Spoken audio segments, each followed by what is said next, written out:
आज बैंगलोर शहर की सुबह थोड़ी गीली शुरू हुई है और क्योंकि आज सोमवार है, बारिश को बैंगलोर की सड़कों पे ऐसे देखा जा रहा है कि मानो घर पे कोई बिन बुलाया मेहमान आ गया है। ये वो मेहमान है जिससे मिलना तो सब चाहते थे, मगर अब जब मेहमान आ ही गया है तो अब मामला कुछ अलग है।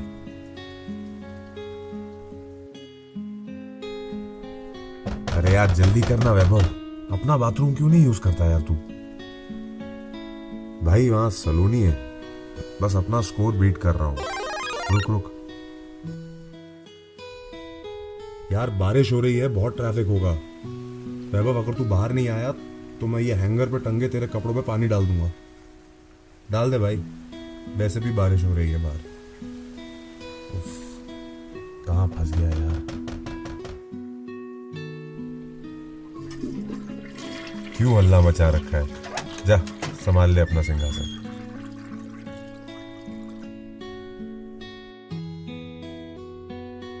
अनिर्बान और वैभव दोनों पिछले 3 सालों से बैंगलोर में फ्लैटमेट्स हैं। कहने को तो ये दोनों एक साथ रहते हैं, मगर वैभव के साथ हफ्ते में 5 दिन उसकी गर्लफ्रेंड सलोनी भी रहती है। हर सुबह होने वाली इस बाथरूम की जंग के अलावा ये तीनों एक बेहद सुखी न्यूक्लियर फैमिली जैसे हैं। जैसे तैसे अनिर्बान ऑफिस पहुंचा। बारिश के कारण बैंगलोर का वैसे ही तंग ट्रैफिक आज थोड़ा और सुस्ता गया था। अनिर्बान ना आईटी में काम करता था, ना बैंक में, ना वो किसी एड एजेंसी में था और ना ही मार्केटिंग में। अपने बाकी दोस्तों से बेहद अलग नौकरी थी उसकी। अनिर्बान एक फूड प्रोसेसिंग कंपनी में मैनेजर था। कलकत्ता में पला बड़ा और बैंगलोर में 8 साल से नौकरी।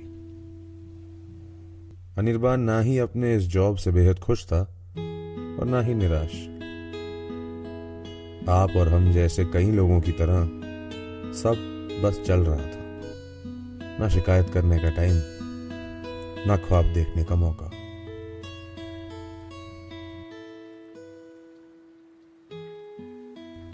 हर शुक्रवार को सोचना कि इस सैटरडे संडे बैठ के कुछ नया करूंगा, और हर संडे को शाम को यही सोचना कि यार ये 2 दिन कब आए और कब गए। इंस्टाग्राम पे कम से कम आधी दुनिया घूम चुका था वो। बहरहाल रोज की तरह आज भी अनिर्बान को सुबह ही मालूम था कि आज उसका पूरा दिन कैसा होने वाला, और रोज की तरह आज भी उसके पूरे दिन में कुछ भी दिलचस्प नहीं था। वो इसी में खुश था, घर से काम, काम से घर। बीच में एक दिन यार दोस्तों के साथ वही पुराने किस्सों को दोहराना, उन पे हंसना और फिर रिपीट। उसे ये शहरी जिंदगी की आदत थी और कहीं ना कहीं एक संतुष्टि भी। उसे रूटीन पसंद था। तभी रोज की तरह फोन और मेल आने का सिलसिला शुरू हो गया। लेकिन आज एक मेल ऐसी आई जिसपे बोल्ड में अर्जेंट लिखा हुआ था। अनिर्बान की जिंदगी में सुबह उसके रूममेट वैभव से पहले बाथरूम यूज करने के अलावा कुछ भी अर्जेंट नहीं था।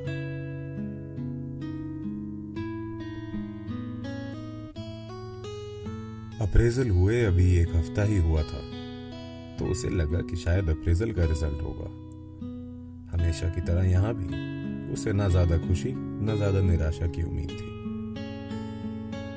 मेल खोली और अनिर्बान धीरे धीरे गौर करते हुए एक एक पंक्ति पढ़ने लगा, और जैसे जैसे वो एक एक पंक्ति खत्म करता गया, वो धीरे धीरे अपनी कुर्सी में और धंसता चला गया। जब तक वो थैंक्स एंड रिगार्ड्स वाली पंक्ति तक आया, वो अपनी कुर्सी से लगभग गिर ही चुका था। उसने अपने आप को संभाला। उसके हाथ धीरे धीरे उसके बालों में उंगलियां फेरने लगे। उसने एक बार फिर मेल पढ़ी, ये चेक करने के लिए कि कहीं कोई गलती तो नहीं थी। ऐसा क्या था उस मेल में जिसने उसे ऐसी असमंजस में डाल दिया।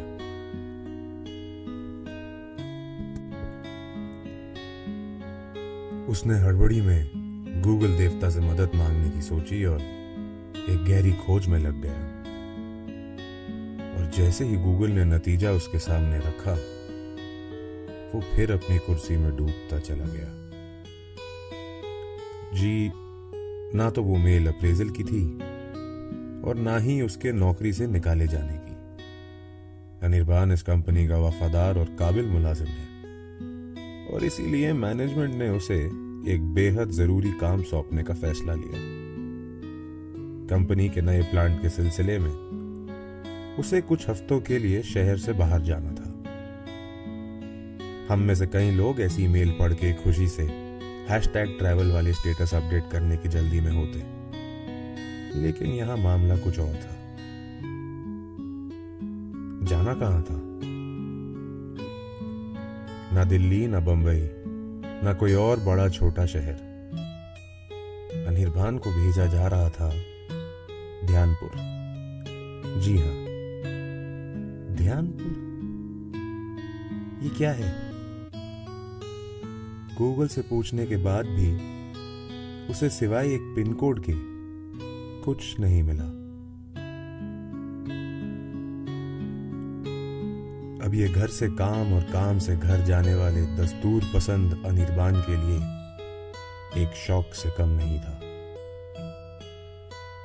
आज तक कंपनी के काम से वो जहां भी गया था उसे कम से कम एक एयरपोर्ट की सुविधा तो मिली थी। अगर आपने कभी भारतीय रेल में लंबा सफर किया है तो आपको मालूम होगा कि रात के समय में ऐसे कई स्टेशन आते हैं जिनके नाम आपने सिर्फ सुने हैं। उन्हें देखने के लिए ना ही आप कभी जगे हुए थे और ना ही आपकी ट्रेन वहां कभी 2 मिनट से ज्यादा रुकी। जी, ध्यानपुर उन्हीं में से एक स्टेशन था। ना वो बोल नहीं सकता था और हाँ, वो बोलना नहीं चाहता था।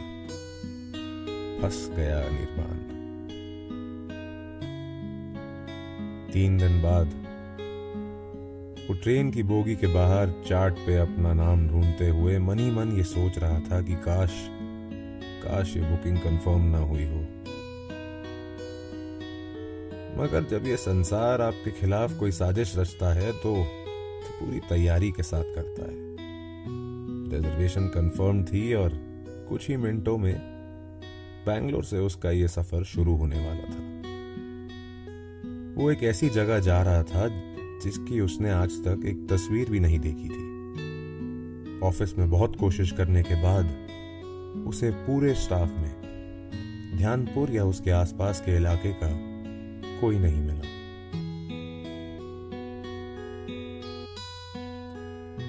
शाम के 6 बज रहे थे और वो अब मलनाड एक्सप्रेस पे चढ़ चुका था। ट्रेन एक झटके से चली और धीरे धीरे प्लेटफॉर्म को पीछे छोड़ते हुए अपनी मंजिल की ओर बढ़ने लगी।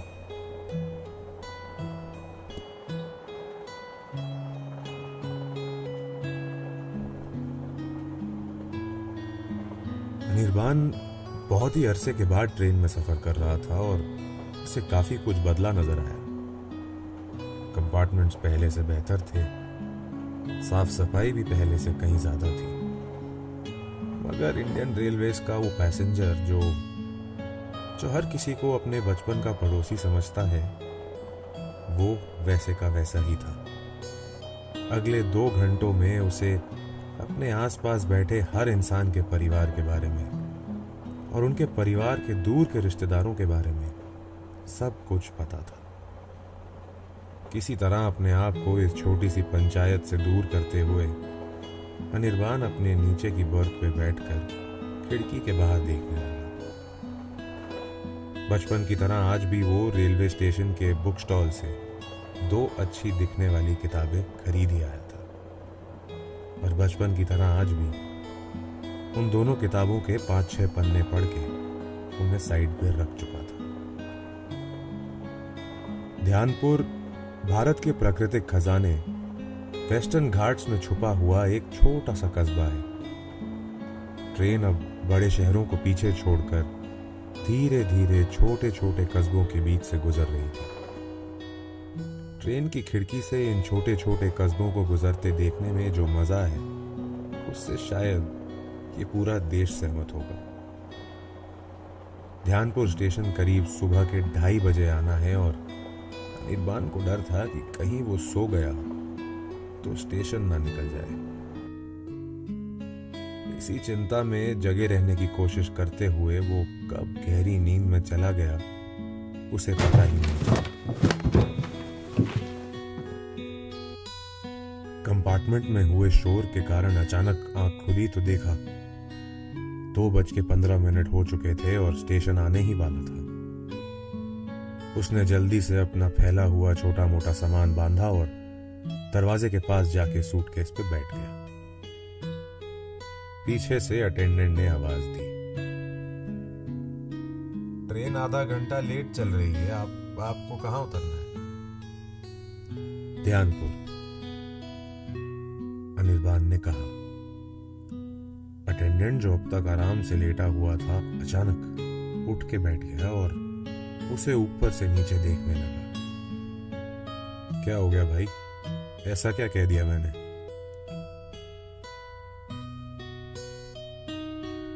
नहीं सर, 4 साल से इस रूट पे आता जाता हूं, लेकिन आज पहली बार स्टेशन पे किसी को उतरते देख रहा हूं। सुबह के 2:30 बज रहे हैं। आप एक ऐसी जगह का इंतजार कर रहे हो जिसके बारे में आपको पिन कोड के अलावा कुछ नहीं पता, और ऊपर से लोग ऐसी बातें करें तो एक हल्का सा डर महसूस होना लाजमी है।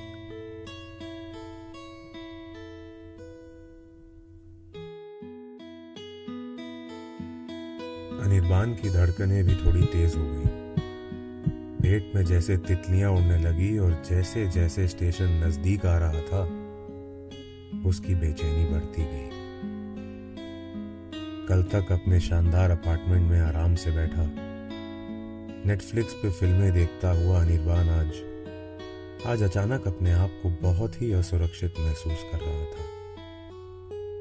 ट्रेन की रफ्तार धीरे होने लगी, दिल की धड़कनें और तेज होने लगी। उसके दिमाग में हर तरह के ऊट पटांग ख्याल चल रहे थे। फोन की तरफ नजर घुमाई तो दिखा कि सिग्नल के भी अब सिर्फ 2 ही टावर बाकी थे।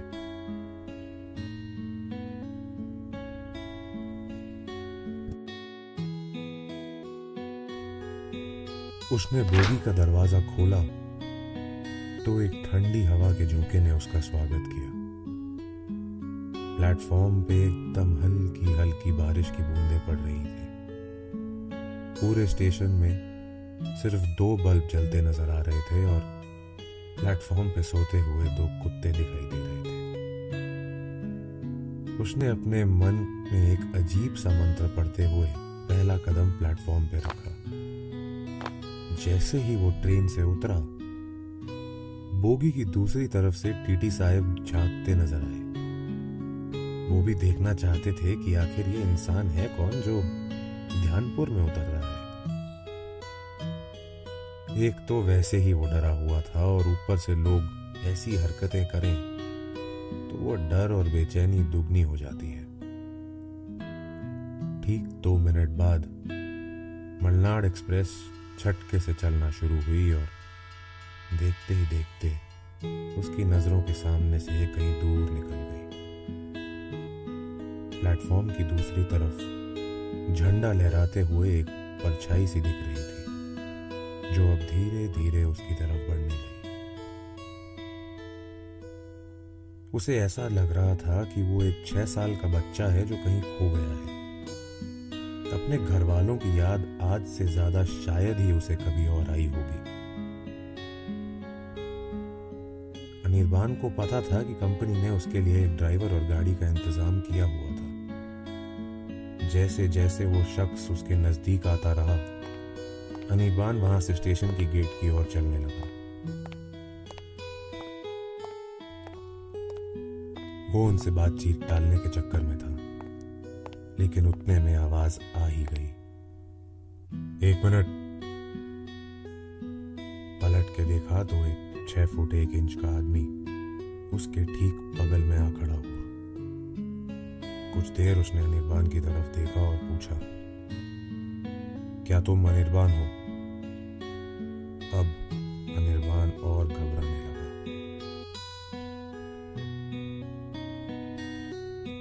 ऐसा क्या है इस जगह के बारे में जिससे वो इतना घबरा रहा था?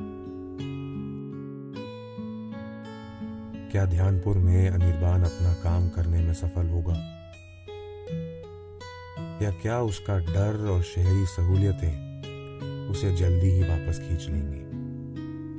अनिर्बान और ध्यानपुर की आगे की कहानी सुनेंगे अगले एपिसोड में। दोस्तों, इस प्रोग्राम का नाम है कहानी मेरी तुम्हारी। यहाँ मैं आपकी मुलाकात कुछ ऐसे किरदारों से करवाऊंगा जो अलग जरूर है, लेकिन कहीं ना कहीं थोड़े आप और हमारे